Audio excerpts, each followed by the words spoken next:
Shalom, shalom to the elect of the nation of Israel, the elect of Yahushai. All praises and glory is due to Yahweh Ba'Shem Yahushai, Ba'Shem Rakah Kodash, who have given us this knowledge, this understanding, this truth, especially in the times that we're living in. And believe you me, these times are about to get worse, a whole lot worse, before it gets better. When is it going to get better? When Yahushai comes and destroys this society, destroys Esau's kingdom with a mighty destruction, and then sets up his kingdom on the planet Earth. And his kingdom, pursuant to 2 Peter 3 and 13, his kingdom is going to be a kingdom of righteousness. And by default, his kingdom is going to be the kingdom of Israel, which in reality is really the kingdom of Yahushai, but it's also known as the kingdom of Israel. And he's going to have King David sitting on the throne right beneath him. There's a scripture where it speaks about the order. To roughly paraphrase that scripture, it goes, and every man have his order. And the order starts with Yahushai and then King David all the way down. Okay, the rest of the 144,000. But now he is risen from the dead and become the first fruits of them that slept. For since by man came death, by man came also the resurrection of the dead. For as in Adam all die, even so in Christ shall all be made alive. But every man in his own order, the first fruits, afterward they that are Christ. At his coming, then cometh the end, when he shall have delivered up the kingdom to God, even the Father, when he shall have put down all rule and all authority and power. For he must reign till he hath put all enemies under his feet. The last enemy that shall be destroyed is death. For he hath put all things under his feet.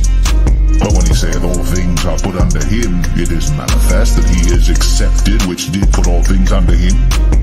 And when all things shall be subdued unto him, then shall the Son also himself be subject unto him that put all things under him, that God may be all in all.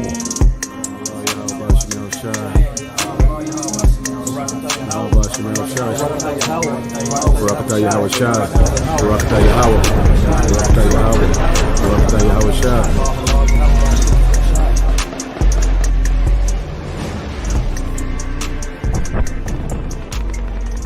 1446 Pacific Standard Time, 12 different locations across the globe were breached in what appears to have been a coordinated attack by an unknown enemy.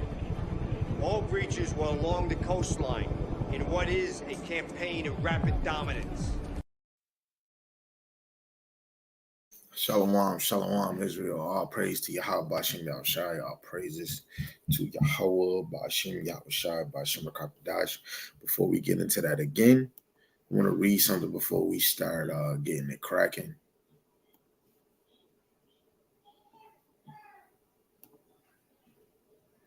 Something that motivated me last night. Lord willing, we can get into it, right? I'm gonna go into the book of 2 Kings.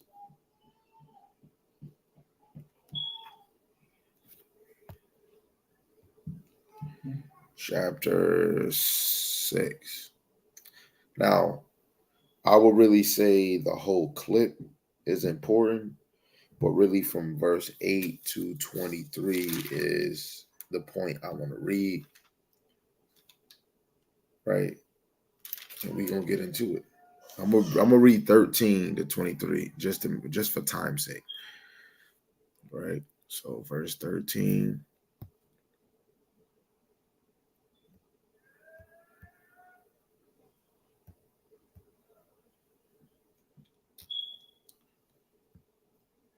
All the way to 23, right?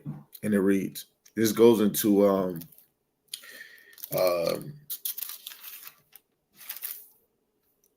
the Assyrian army the king wanted to seize Elisha, one of Elijah's servants. So I'm gonna just read this first. Shalom, Aqua, Shalom, Shalom. I see you, right? So 2 Kings chapter 6, verse 13. It says, he said, go and spy where he is, that I may send and fetch him. And it was told him, saying, behold, he as Dothan. Therefore sent he thither horses and chariots and great host. And they came by night and compassed the city about.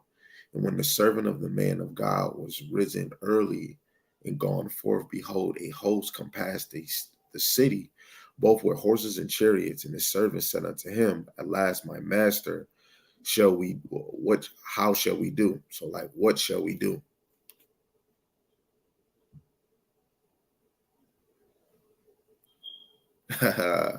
All praises.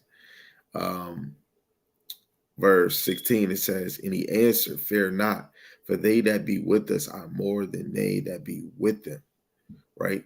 Because he's talking about Yahweh Shem Shai, right? He said, fear not, for they that be with us are more than they that be with them. Now we getting into the point. It says, Elisha prayed and said, Yahweh, I pray thee open his eyes that he may see. And Yahweh Shemashai opened the eyes of the young man, and he saw, and behold, the mountain was full of horses and chariots of fire round about Elisha. Now, this is one point that I wanted to bring out about praying, man. Pray to Yahweh Shemashai that your mother, your cousin, your sister, even yourself, if you feel like you're not grown enough, I'm still praying, and I feel like the Lord taking his time, but slowly and surely he be opening up my eyes to seeing things, to being able to understand things. Make sure you're serious about the Lord and pray that he open up your eyes. This man, when the Lord opened up his servant eyes, he seen horses and chariots of fire round about Elisha. And horses represents power. And that was Yahweh Shem Shai in the spirit. And that's just like the one day the Lord gave me this. I had this dream or vision, whatever it was. We're not going to take it wherever it was at. But I was in tune with the animals and with nature. So when I touched my brothers, they got illuminated. Whenever one prayed, we all was praying. When we was taught, like we were in sync with each other.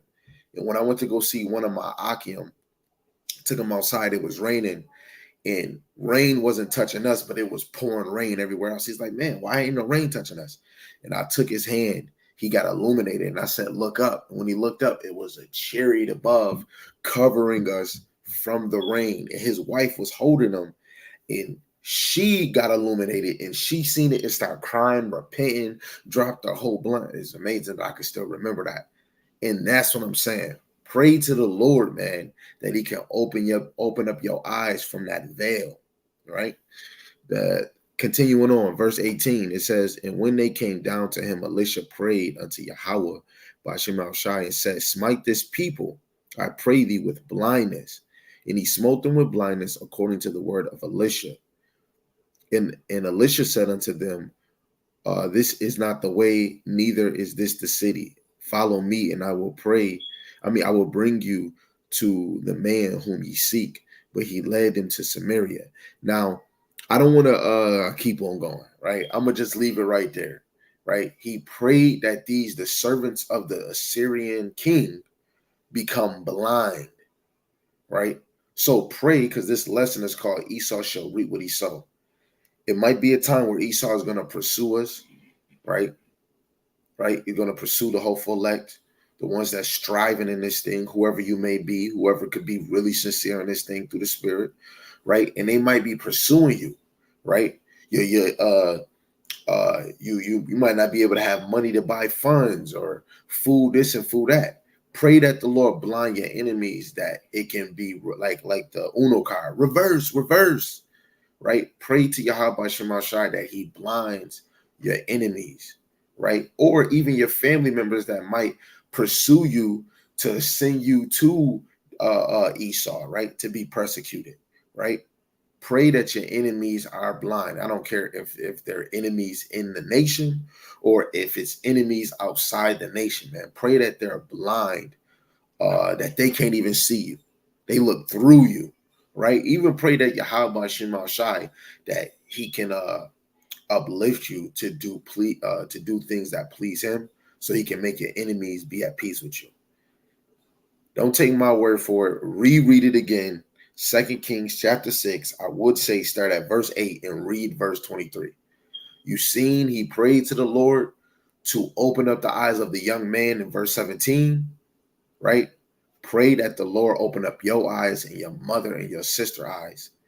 Then in verse, where was we at? In verse 18, Elisha prayed that the Lord smite the servants of the Assyrian king with blindness so they couldn't see. And he basically was crafty and told them that they're in the wrong city. And he said, follow me, I will bring the man whom ye seek. But he led them to Samaria. And it came to pass when they came into Samaria that Elisha said, Yahweh, open up the eyes of these men. You see how he prayed that the Lord open up his servant eyes. Then he prayed that the Lord blind their eyes. You see how it worked? Like servants that want to follow the men of the Lord, that want to follow Yahweh, the Lord will open up your eyes to see, only if he's dealing with you. And if you pray more, the more that you seek the Lord will make your enemies be blind unto you, right? Where they might try all their little craftiness to put you in a hole, but Yahweh Shema Shai will make the event different, right? So let me slide this out the way. So let's give our praises to Yahweh, Ba'ashem Yahushai, Ba'ashem Rakakwadash. Yahweh being the Most High God, and Yahweh Shai is who the world even calls Jesus the Christ. Double honors to the apostles and the elders who will rule the world through the Spirit from high on down in great millstone. Lord willing, the Most High continue to have it on your spirit to be teachers and believe in His word. In a mighty shalom to the hopeful elect scattered four corners of the earth, in and out of congregations, whoever you may be. Lord willing, you can continue to endure and continue to teach and be believers of His word. And for the wives and the single sisters that's playing a role, Lord willing, the Most High continue to have you being virtuous, loving and silent, and to continue to be believers of His word. And Lord willing, the Most High have mercy on other brothers and sisters that's not in the faith. Right. So again, the title, Esau shall reap what he sowed. I could have made it longer, but I didn't. I just wanted to get right into that thing. Right. So Lord willing, this is edifying, and you could take it and you can add to it for your own self. So this is Psalm chapter 7, verse 13 to 15. And it reads, Lord willing, y'all can see it. It says, he have also prepared for him the instruments of death, and he ordained his arrows against the persecutors. Which will be those arrows, the nukes, the missiles that the nation of Idumea is making right now. They're making these weapons on their own militia, on their own destruction, let alone for the 2/3 too. It says, behold, he travaileth with iniquity and have conceived mischief and brought forth falsehood. He made a pit and digged it and is fallen into the ditch which he made. And that's what Esau's doing, let alone this nation is divided against itself. Of course, he's going to fall, right? Esau, the nation of Esau is going to have the biggest fall out of all nations, right? Because he's going to reap what he sowed. Just like what I was just reading, I believe it was Luke, the 8th chapter, going into reaping what you sow. Let's see if I can get that. Really going into the sower, right? We have a different mission that we need to do, right? The Lord revealed the knowledge, the secrets of the kingdom.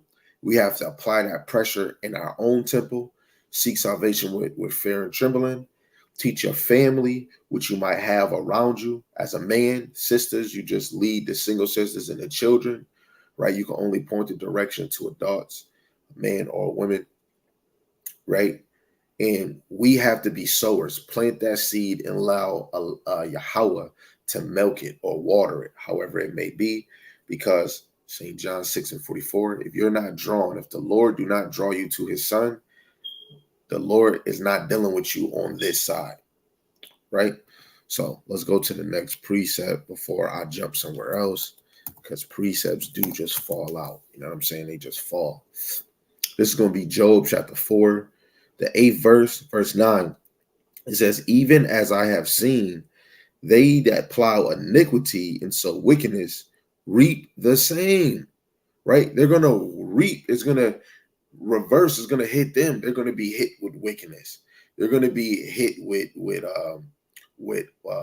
whatever that they do is going to come back on them 10 times harder. Right? Because when you look at Revelation, the 18th chapter, it tells you to give them double. We'll probably get that.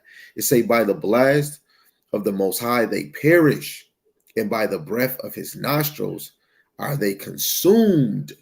Right? And that goes into that laser beam, let alone we're going to talk about missiles. But let's look at something, my handy dandy Apocrypha. You go to 2nd Ezra, the 13th chapter, which is really going to go into Yahushai. And I'm going to just go straight to the point. Straight to the point.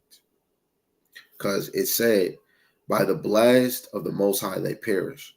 By the breath of his nostril are they consumed. So this 2nd Ezra, the 13th chapter. And I am going to verse 10.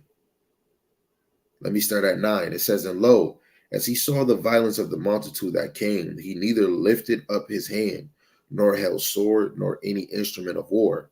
But only I saw that he sent out of his mouth as it had been a blast of fire, and out of his lips a flaming breath, and out of his tongue he cast out sparks and tempests, and they were all mixed together, the blast of fire, the flaming breath, and the great tempest. It fell with violence upon the multitude which was prepared to fight, and burned them up, every one, so that upon a sudden of an innumerable multitude, nothing was to be perceived but only dust and smell of smoke.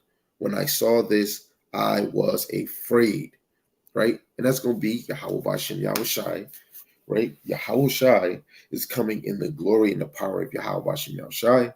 And he's going to, that breath spoke out his mouth is just him just speaking a word, and the freaking chariot shoot out a laser.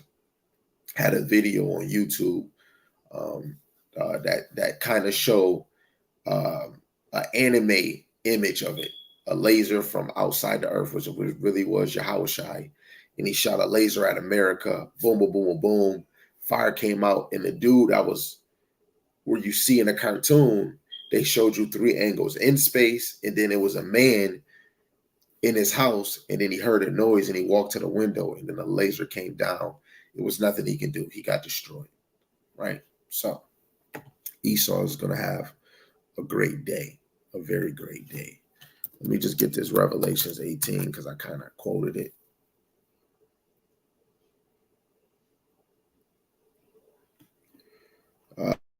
Boom, boom, boom. This is Revelation chapter 18, verse 16. I'll start at 5. It says, for her sins, which is daughter of Babylon, America, for her sins have reached unto heaven, and God have remembered her iniquities. Reward her even as she rewarded you, and double unto her, double according to her works. In the cup which she filled to her double, right? And I'll show you a video of Esau's preparing for what's to come. Lord willing, I can. Lord willing, I will, right? This is Proverbs, the 22nd chapter, verse 8. It says, he that soweth iniquity shall reap vanity, right? They're going to reap evil, right? In the rod of his anger shall fail, right? So he's going to reap what he sowed, man. All praises to Yahweh Bashem Yahushai. The Lord don't play. And look, this is the main point that I wanted to go to, which is in Esther, the last chapter, verse 20 to 25. Play close attention. Lord willing, y'all read this book and you know what it's going into. If not, you might have to reread again. It's not wrong. We all got to reread, right? Going into the Feast of Purim instituted, right? So pay attention, right? It says, and Mordecai wrote, because this whole point is Esau shall reap what he sowed. So let's see if anybody know what is going to be sold on here, right? And Mordecai wrote these decrees. Mordecai wrote these things and sent letters unto all the Jews that were in all the province of King Ahasuerus. Cyrus. That's how I say his name. Salaki. You might say it different, and I know in different pronunciations they say it different too. Both nigh and right, to establish this among them, that they should keep the 14th day of the month Adar, in the 15th day of the same yearly, as the days wherein the Jews rested from their enemies, and the month which was turned into them from sorrow to joy, and from mourning into a good day, that they should make them days of feasting and joy, and sending portions one to another, and gifts to the poor. And the Jews undertook to do as they had begun, as Mordecai had written unto them, because Haman, the son of the Hammedatha, and the Agite, the enemy of all the Jews, had devised against the Jews to destroy them, and had cast pur, that is the lot, to consume them and to destroy them. But when Esther came before the king, he commanded by letters that his wicked devices, which he devised against the Jews, should return upon his own head, and that he and his sons should be hanged on the gallows, right? And that goes with it. You reap what you sow, right? And there's many scriptures where people came against Israel in some type of way. Just like, let's look at this. Going back to something I read, and this is crazy. Everything is just clicking with everything I've been reading. I just want to get this one point real quick. When Elijah brought fire down.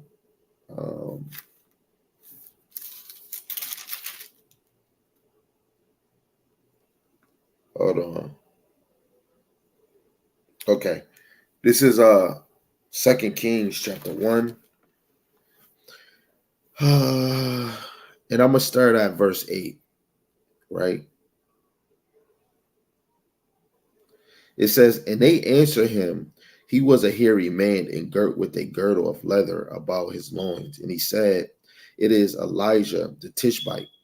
Then the king sent unto him a captain of 50 with his 50.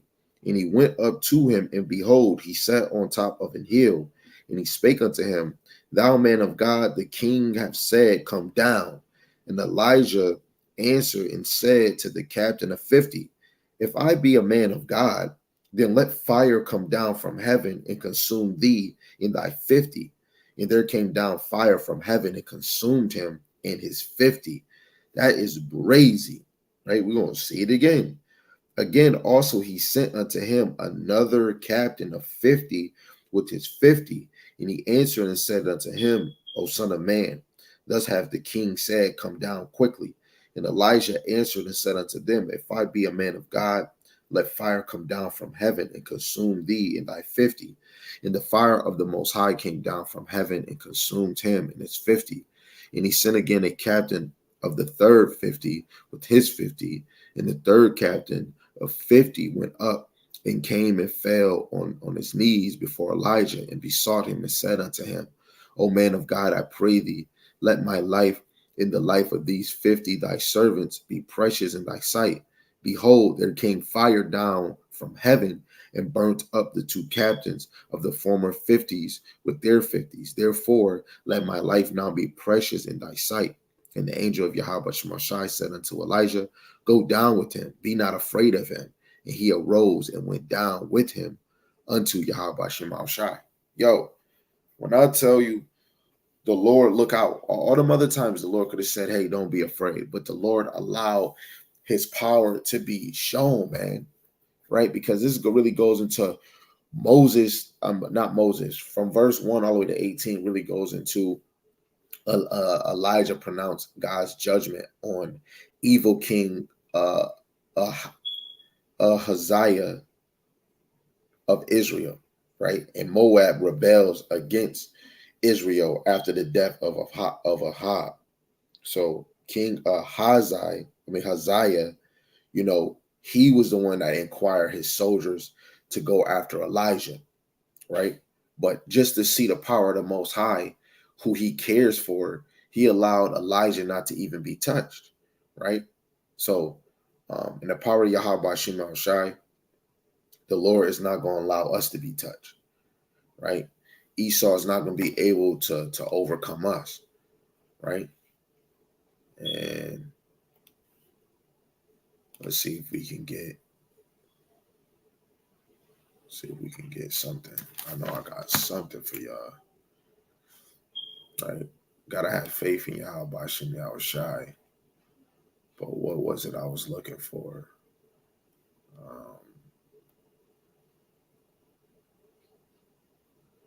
I think it was Psalm 64. Hold on, y'all.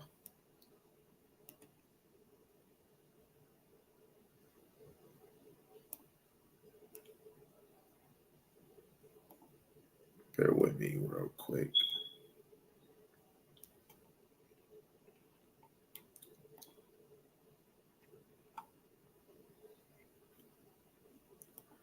Yeah, I think I'm gonna just read. Ooh, there's not that many scriptures in here. It's not that many scriptures. It's not that many scriptures in this one. So let's get it. This is Psalm 64. Starting at verse 1, it says, "Hear my voice, O God, in my prayer. Preserve my life from fear of the enemy." Right? Pray to the Lord if you fear what Esau is doing, his craftiness, let alone his temptation. Pray to Yahweh. Yo, he is the only one that's going to help you with those things. I can't. You don't pray to me. Don't pray to the Pope. Don't pray to that white Jesus. Pray to Yahweh Bahashim Yahweh Shai. Right? You pray to the Most High in the name of His Son. Verse 2, hide me from the secret counsel of the wicked, from the insurrection of the workers of iniquity, right? And the wicked, this is what they're doing. They're doing crafty counsel in the midst. They don't even care about their own, just like how Esau didn't care about his descendants. He sold his birthright. So, of course, we want the Lord to protect us from the plots of the wicked, from the mob of evil people. Right? The nation of Idumea is a mob of evil people, right? Going to verse 3.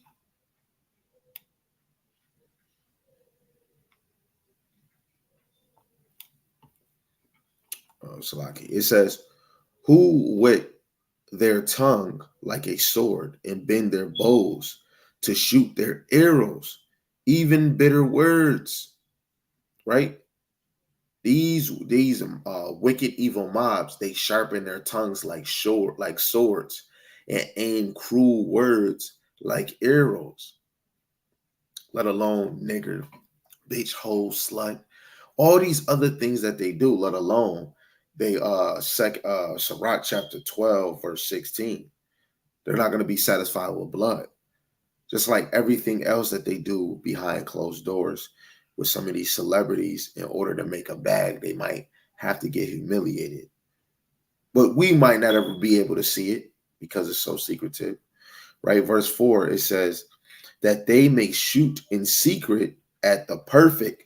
Suddenly do they shoot at him and fear not, right?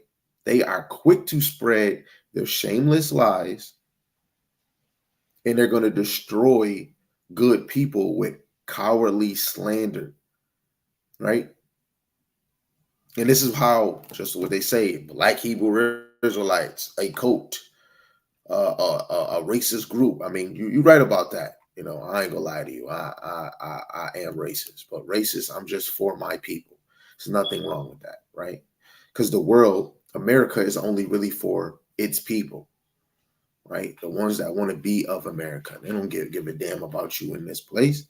Verse 5, it says they encourage themselves and Salaki, they encourage themselves in an evil matter. They commune of laying snares privily. They say, who shall see them? Right? They encourage each other in their evil plots. This is what their secret council is about. This is what the elites do. They encourage each other on their evil plots on humanity, let alone towards the Israelites. They talk about where they will place their traps. And starting with this charagma, starting with the LGB 123 Sesame Street, Go Gadget Fruit Cup, right? They put traps on what you watching on TV or what you watching on YouTube, what you watching on the internet. No one can see them, they say. They don't think nobody can really see what they're actually doing, but 2 Thessalonians chapter 2, verse 3, the son of perdition is being revealed. All praises to Yahweh Shem Yahushai. Won't he do it? Yes, he will. Verse 6, they search out iniquities. They accomplish a diligent search. Both the inward thought of every one of them in the heart is deep, right? And they make evil plans and say, we have planned a perfect crime. The human heart and mind are a mystery, basically, right? They feel like they came up with a perfect crime. We came up with a secret motive. Nobody knows. Nobody knows. But the Most High is revealing the son of perdition through his ways, through his steps, right? All praises to Yahweh Shem Shai. And that goes back where he says the human heart and mind of our mystery. When we go to Luke, the 8th chapter, starting at verse, we'll start at 9, it says, and his disciples asked him, saying, what might this parable be? And he said, unto you it is given to know the mysteries of the kingdom of the Most High, which is the secrets, but to others in parables. Parables mean a earthly story in a heavenly matter, that seeing they may not see and hearing they may not understand. So a lot of parables and a lot of things is for the people that understand the parables or understand things of an earthly matter and in heavenly, earthly story, but a heavenly matter. And right now we're living in an earthly story, but this whole thing is a heavenly matter. And if the Lord didn't give you that gift to see the mystery of his ministry, then you would not understand the mysteries or the secrets of your enemy. Just like what the brother in Rebel said in the Bible study, you need to know the enemy. You need to know him as well as you can because he is studying you. Right? Verse 7. But the Most High shall shoot at them with an arrow. Suddenly shall they be wounded. We got multiple arrows. We got the nukes that they're making, and yes, they're making it for destruction, but the Lord is turning around. The Lord is going to use those missiles to destroy them, let alone the 2/3, right? The Most High shoots his arrow at them, and suddenly they are wounded. We're waiting for Esau to be wounded through his little craftiness, the things that's going on in society. This kingdom is already wounded, is on one leg because it's against itself, right? Verse 8. So they shall make their own tongue to fall upon themselves. All that see them shall flee away. So when people recognize who the son of perdition, they're going to flee. Oh, no, it's really this nigga. Like, just like brothers are going on Charleston White, where he's talking about the Jewish, and they just gave me a strike over that, which he is right. But guess what? YouTube is ran by that so-called group, right? But the nation of Esau as a whole, right, is getting wounded. They're getting broken down, right? And slowly but surely, we're going to flee from all his devices. Jake is soon not going to care about that damn money. You're not going. Women are soon, Lord willing, because women got it harder. They're in a sinking place. Not all women, but Women that want to be of this world, they're in a sunken place, right? He will destroy them because of their words, basically. And all who can see them will shake their heads, right? And the ones that can see is the ones that are striving, that the Lord is using. I'm not of the elect. I do not know. But the Lord is allowing me to see certain things. All praises to him. He could just use me as a vessel. He can use me as somebody to open up their damn mouth and say, hey, yo, look at this. Hey, I'm fine with that. As long as the Lord is using me, right? But at the end of the day, you have to observe what's going on around you or in society. If you are not paying attention to it, you will be consumed and be destroyed. And guess what? Niggas that might be so comfortable the way they teach it, popularity, unless we got the best debate. Some of y'all will slip and take that charagma. Work on your faith. Look for miracles, right? I need something that keep giving me inspiration to not slip, to keep striving for the power of the Lord. That's why I love reading the things, the miracles Yahushua did, the miracles that the Lord had the prophets do, bringing fire, blindness, healing, and I could have showed so many. Right? Verse 9, it says, and all men shall fear and shall declare the work of the Most High, for they shall wisely consider of his doings. Right? All righteous people will rejoice because of what the Most High has done. And we're waiting, but he's still doing certain things. Yes, it was a fire in Maui. And it was just crazy how the spirit worked. Came from work. I was watching it. My wife sent it to me and I was watching it. It's just how the spirit worked. Then you got men bringing it out, talking about, they're showing you other things. People don't know that the place that got burnt was worth billions, millions, because it was real estate. You know, and there's other side stories where people earn money. You know, they might not be freaking filthy rich, but they, bought property, right? But it was a government situation where they was trying to buy the land and people didn't want to give up their property. And they came through and burnt that thing. But it's all Yahweh Shem Shai because we're living in his earthly story within heavenly matter. But everybody's not going to see that disasters have to happen to bring up that uproar. Right? Verse 10, the righteous shall be glad in Yahweh Shem Shai, and shall trust in him, and all the upright in heart shall glory. I got a precept for that right there, man. I'm getting motivated, man. I'm getting real motivated for work, man. It's beautiful. This is Wisdom of Solomon 3:9, which I bring out fluently. I'm going to start at verse 8.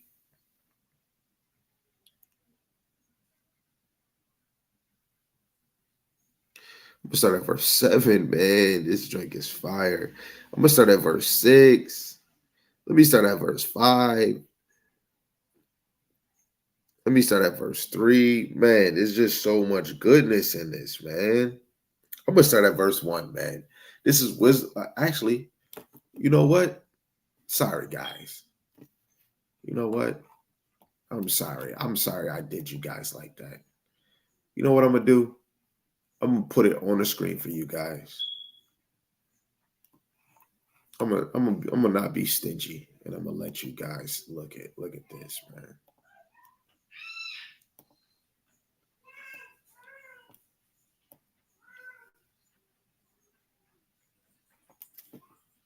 Okay.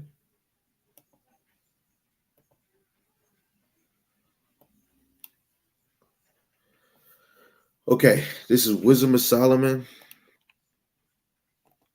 and we're going to read from verse 1 to verse 9. And it reads, let's see, right? See, after trials, the righteous will be rewarded. All praises to Yahweh Shem Shai. Esau going to reap what he sowed, and the righteous is going to reap what they sowed. The wicked of Israel is going to reap what they sowed. Let's give it up. Lord willing, we are that number. Lord willing, we are that number. Lord willing, we are that number. You should be saying that, Lord willing, I'm of that number. Then after you keep saying, Lord willing, I'm of that number, what are you doing to be that number? Don't answer me all at once. Verse 1, it says, but the souls of the righteous are in the hand of the Most High. There shall no torment touch them.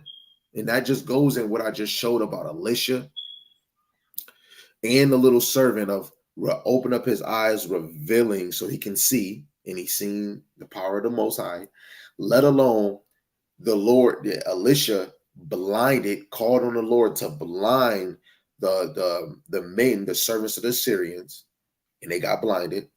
Then you had Elisha calling the name, yo, if I'm the Son of Man, let fire come down. The Lord was hearing this man. I got to be more sincere. So the Lord, I'll really be like, when I'm at work, I really be thinking the more I go hard for the Lord and I get my body right, my mental right, the Lord would allow things to happen around me. Not to say, oh, I'm better than you, but to really guard the people I love and the men out here that I labor with, right? Because ain't no power if you think about yourself, but you ain't thinking about your people. You ain't thinking about your family, right? You ain't even thinking about your brothers. That power is not going to go too far, right? Because then you'll just be like a nigga with a gun, tilting it sideways, right? So you want to be in the hands of Yahweh Shemashai, and there shall no torment touch them. Verse 2, in the sight of the unwise, they seem to die, and their departure is taken for misery, and they're going from us to be utter destroyed, but they are in peace. For though they be punished in the sight of men, yet is their hope full of immortality. I'm not gonna lie, the 2/3 is gonna die, but when they come back, their hope full of immortality, right? They're gonna be punished, death by pain, and we're gonna see it in the sight. The men are gonna see it, right? Because we're talking about the righteous. When you talk about the unrighteous, we're talking about the unrighteous of Israel, right? It says, in having been a little chastised, which the righteous will be little chastised, right? I believe 2 Corinthians 4:16, believe, light affliction. They shall be greatly rewarded, for the Most High proved them and found them worthy for himself. As gold in the furnace have he tried them and received them as a burnt offering, right? And this is why you lay yourself like a living sacrifice, like Isaac, so you can be that burnt offering. And in the time of their visitation, they shall shine and run to and fro like sparks among the stubble. Who is that stubble? The nation of Idumea, right? They're going to be like flash, Lord willing. They shall judge the nations and have dominion over the people, and their Lord shall reign forever. Yahweh, Ba'ashem Yahweh Shai. On earth, Yahweh Shai is going to rule forever. We're going to have dominion. Heaven is rulership. That dominion, we're going to have power, right? 9 is the point. They that put their trust in him shall understand the truth. And such as be faithful and love shall abide with him. For grace and mercy is to his saints, and he hath cared for his elect. Right? His elect already been called and chosen. But if we trust in Yahweh Shemashai, this is why he reveals the understanding of the truth. Lord willing, this motivated you. Lord willing, this motivated you because it motivated me. If I can do it, you can do it. If you can do it, I damn sure can do it. Get it right, get it tight. Of course, we're going to say it again. All praises to Yahweh, Ba'ashem Yahweh Shai, Ba'ashem Rakakwadash, Brakati Yahweh, Brakati Yahweh Shai. And I am going to play this little video.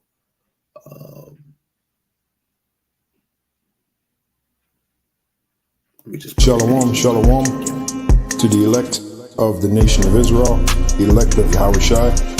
All praises and glories due to Yahweh Ba'ashem Yahweh Shai, Ba'ashem Rakakwadash, who have given us this knowledge, this understanding, this truth, especially in the times that we're living in. And believe you me, these times are about to get worse, a whole lot worse, before it gets better. When is it going to get better? When Yahushua comes and destroys this society, destroys Esau's kingdom with a mighty destruction, and then sets up his kingdom on the planet Earth. And his kingdom, pursuant to 2 Peter 3 and 13, his kingdom is going to be a kingdom of righteousness. And by default, his kingdom is going to be the kingdom of Israel, which in reality is really the kingdom of Yahushua, but it's also known as the kingdom of Israel. And he's going to have King David sitting on the throne right beneath him. There's a scripture where it speaks about the order. To roughly paraphrase that scripture, it goes, and every man have his order. And the order starts with Yahushua and then King David all the way down. Okay, the rest of the 144,000. But now he is risen from the dead, and become the first fruits of them that slept. For since by man came death, by man came also the resurrection of the dead. For as in Adam all die, even so in shall all be made alive. But every man in his own order, the first fruits, afterward they that are at his coming. Then cometh the end, when he shall have delivered up the kingdom to God, even the Father, when he shall have put down all rule and all authority and power. For he must reign till he hath put all enemies under his feet. The last enemy that shall be destroyed is death, for he hath put all things under his feet. But when he saith all things are put under him, it is manifest that he is accepted which did put all things under him. And when all things shall be subdued unto him, then shall the Son also himself be subject unto him that put all things under him, that God may be all in all.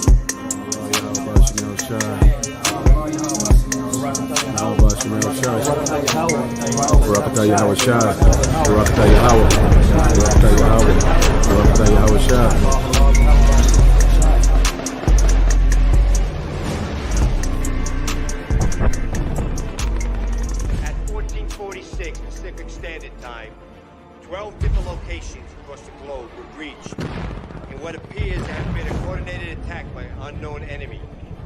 All breaches were along the coastline in what is a campaign of rapid dominance.